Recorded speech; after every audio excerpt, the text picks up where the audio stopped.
ჩვენ ვხედავთ, რომ ყოველდღიურად იმატებს ერთი მხრივ ევროპის და ამერიკის მხრიდან კაცრი განცხადებები და უკვე მოთხოვნები და მეორე მხრივ იმატებს პროტესტი საქართველოში. ამას რა თქმა უნდა ძალიან დიდი მნიშვნელობა აქვს.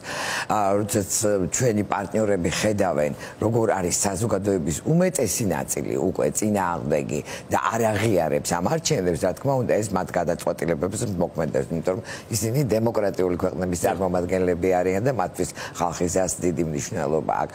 აი ბოლო დღეებში ძალიან მნიშვნელოვანი იყო, ერთი მხრივ ეს ეუთო ოდირის დასკვნა, რომელიც საწინააღმდეგოდ იმისა, რასაც ეს ხელისუფლება თუ თვით გამოცხადებული ხელისუფლება ამტკიცებს, არის ძალიან კრიტიკული, უკიდურესად კრიტიკული, შეიძლება ითქვას, მოიცავს არჩევნების ყველა ეტაპს და ყველას როგორც ხარვე ზიანს აღნიშნავს. შეიძლება ასეთი შეფასება ბოლო წლებში თქვათ მარტო ბელარუსში იყო, რუსეთში უკვე აღარც აფასებენ ნორმალური ორგანიზაციები არჩევნებს და რეალურად მთელი ეს შეფასება უჩვენებს, რომ არჩევნების შედეგები არ ასახავდა ქართველი ერის ნებას.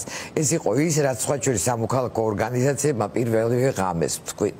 აქ სწორედ იმ დამკვირვებლებმა, რომლებიც აკვირდებოდნენ ძალიან ინტენსიურად არჩევნებს, პირველივე შეფასება ეს გააკეთეს, რომ არ ასახავდა. ის ხდება უფრო და უფრო ნათელი და ამას ხედავს ყველა საერთაშორისო სტრუქტურა. მნიშვნელოვანია, რომ ევროკავშირი რეალურად დაწყებული აქვს უკვე ყველა სანქციები, ხო? უბრალოდ სანქციების რაოდენობა ნელ-ნელა იმატებს.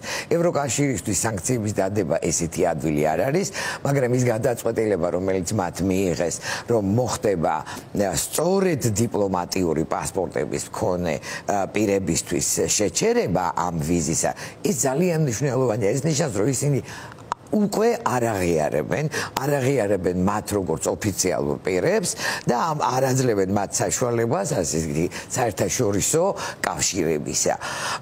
ძალიან მნიშვნელოვანი იყო ასევე IRA-ის დასკვნა, იმიტომ რომ მე შემიძლია ვთქვა, რომ IRA ბოლო წლებში ასეთი უკიდურესი კრიტიკით არ გამოირჩეოდა და ამიტომ მათი დასკვნა მნიშვნელოვანი იმიტომაც რომ მათი პარტნიორი რესპუბლიკური პარტია არის ხა ამ მომენტში გამარჯვებული ფაქტიურად როგორც პრეზიდენტის ოფისში ასე სენატში და მათი დასკვნაც ის არის რომ მხოლოდ რეალურად დასკვნა არის ის რომ ლეგიტიმურობა ამ არჩევნებს არ აქვს და მხოლოდ ახალი არჩევნები შეიძლება ჩატარდეს.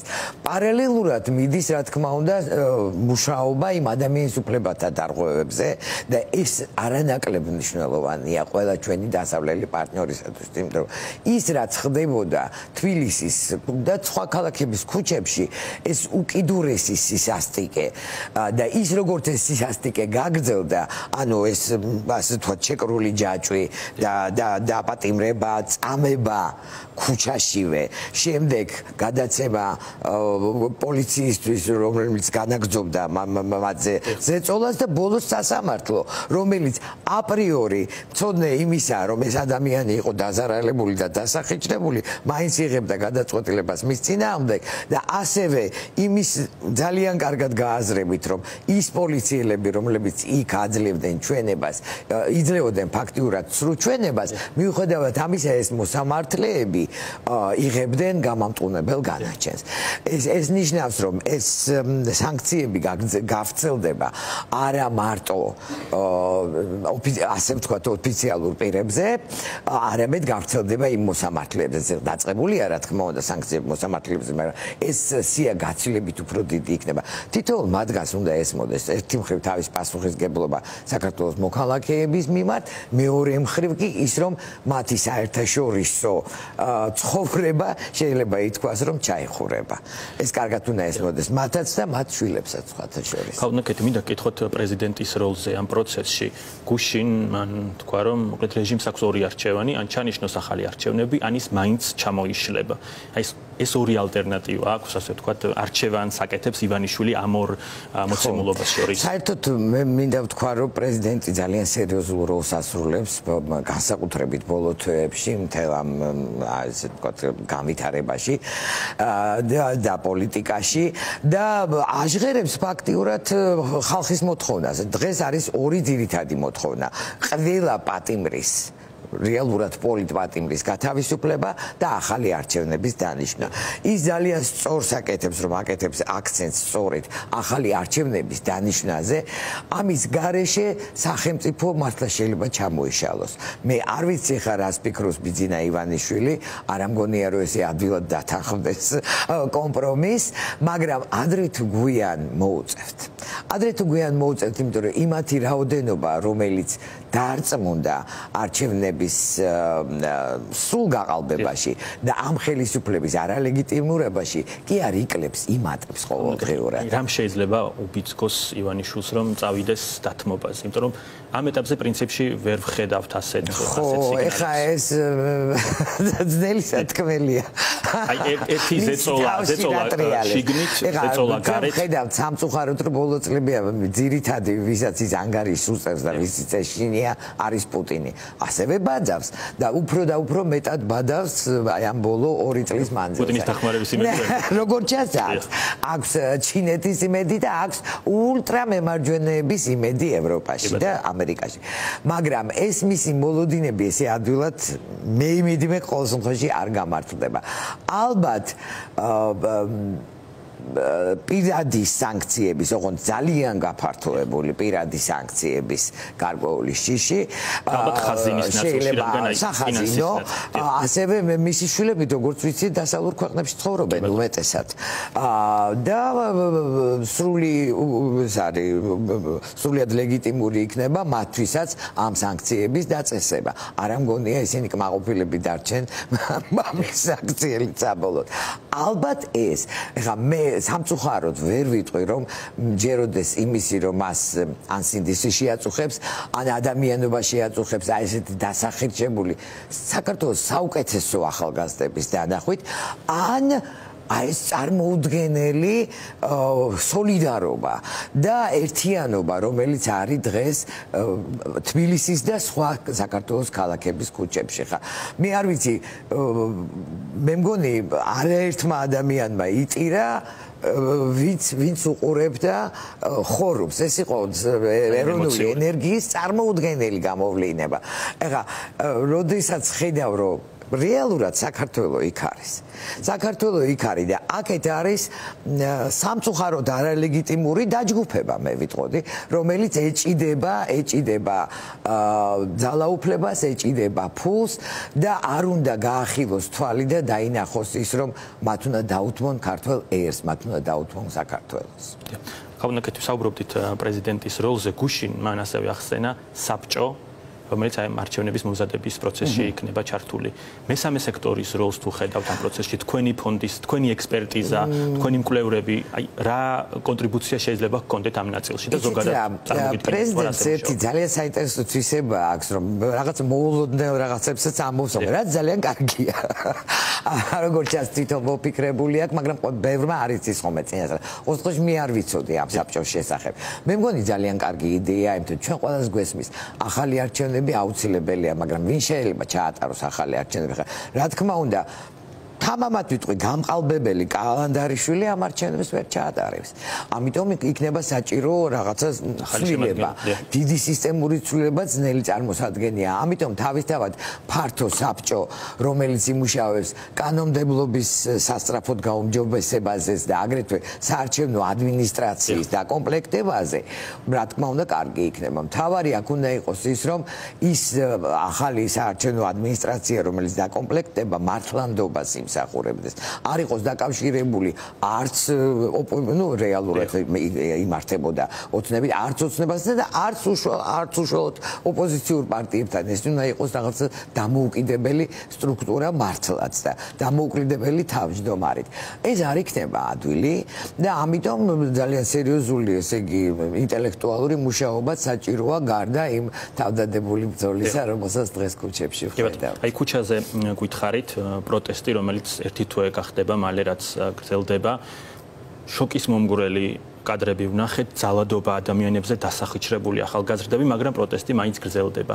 აი, შეგვიძლია რომ რეჟიმმა ამ ნაწილში რაღაც ვერ გათვალა, ისე როგორც ვერ გათვალეს. რომ ბელარუსს ახსენებენ ხოლმე ხშირად და ეს მოდელი აქ ვერ გადმოვიდა. რა თქმა უნდა, ვერ გათვალეს და რა თქმა უნდა, სერიოზულად შეეშალათ. ესეთი მე დავწმუნდი, რომ თვითონ ბიძინა ივანიშვილი და ის ხალხი, რომელიც მან 12 წლის მანძილზე გადაარჩია, რეალურად არ იცნობენ ქართველებს. მათ ერთმანეთს იცით როგორ არის, მე ცოტა ეს პრიმიტიული ნათქვამი შეიძლება იყოს, მაგრამ ბიძინა ივანიშვილმა 12 წლის მანძილზე გადაარჩია ხალხი, რომელსაც არც თავმოყარეობა აქვს და არც ღირსება. მაგრამ ეხლა მას მთელი საქართველო ასეთი გონია.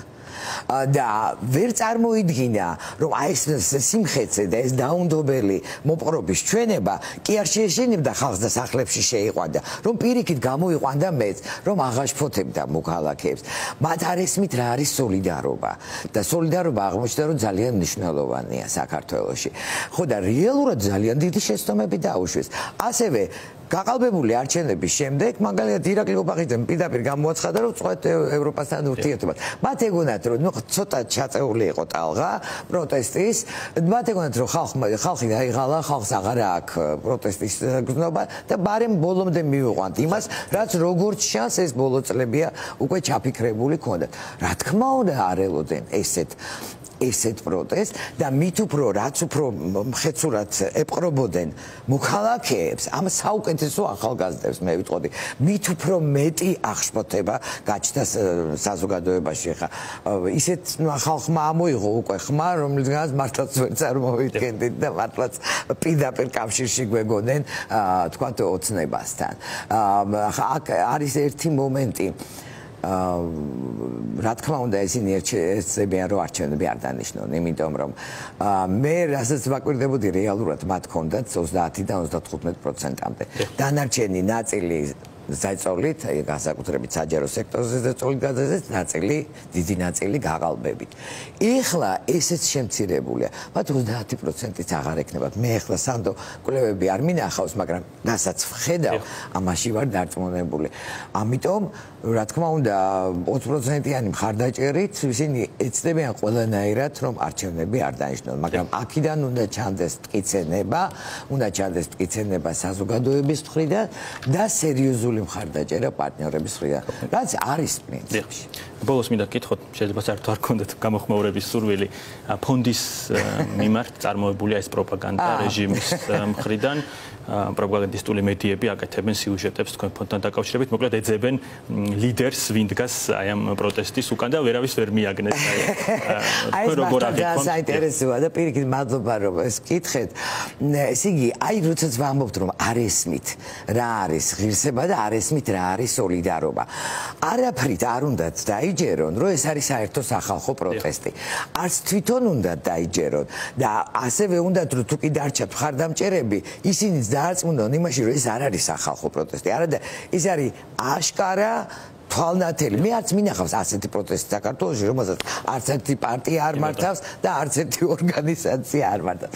ეხლა ალბათ გულითაც ეძებენ, ესე იგი ასე ვთქვათ, ლიდერებს, მაგრამ ალბათ დავალებაც აქვს. განსაკუთრებით სამწუხაროდ ეს ჩვენ პროპაგანდისტულ, ჩვენს არა მათ პროპაგანდისტულ ტელევიზიებს პირდაპირ დავალება აქვს, რომ რამე იპოვოთ.